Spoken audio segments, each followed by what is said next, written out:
إلا زدنا 100 عام القدام في 2124 حتى شي واحد فينا ما غادي يبقى عايش على سطح الأرض، حتى شي واحد في هادو اللي كنعرفو ما غادي يبقى كاين في هاد الدنيا. ما غاديش تعرف حتى شكون غادي يسكن في الدار اللي هي ديالك دابا، الدار اللي تعذبتي ربما عشرات السنين باش تشريها ولا تبنيها ولا تخلص لها الكريدي ديالها، واكثر من هذا كاع داكشي اللي كتمتلك دابا كله، السياره اللي كنتي كتحلم بها باش تشريها، الحوايج ديالك اللي ربما دي فيتمون دو مارك، يا اما غادي يكونوا عند شي حد اخر يا اما غادي يتلاحوا في الطرو ديال الزبل.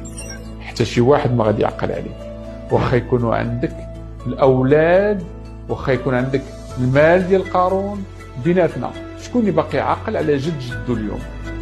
ملي كتمشي الناس كينساوك، كيتفكروك بعض السنوات ومن بعد كتبقى ذكرى، وكأن هاد الدنيا امتحان وكيدخل فوج وكيخرج فوج. إلا درنا بوز شي نهار ووقفنا واحد الوقفة تأملية في هاد الدنيا غادي تفهم أن 95% ديال الحوايج اللي غتبقى تخمم فيهم ولا اللي كتبقى كتخمم فيهم كل نهار ما عندهم حتى شي قيمة. جوج الحوايج اللي مهمة.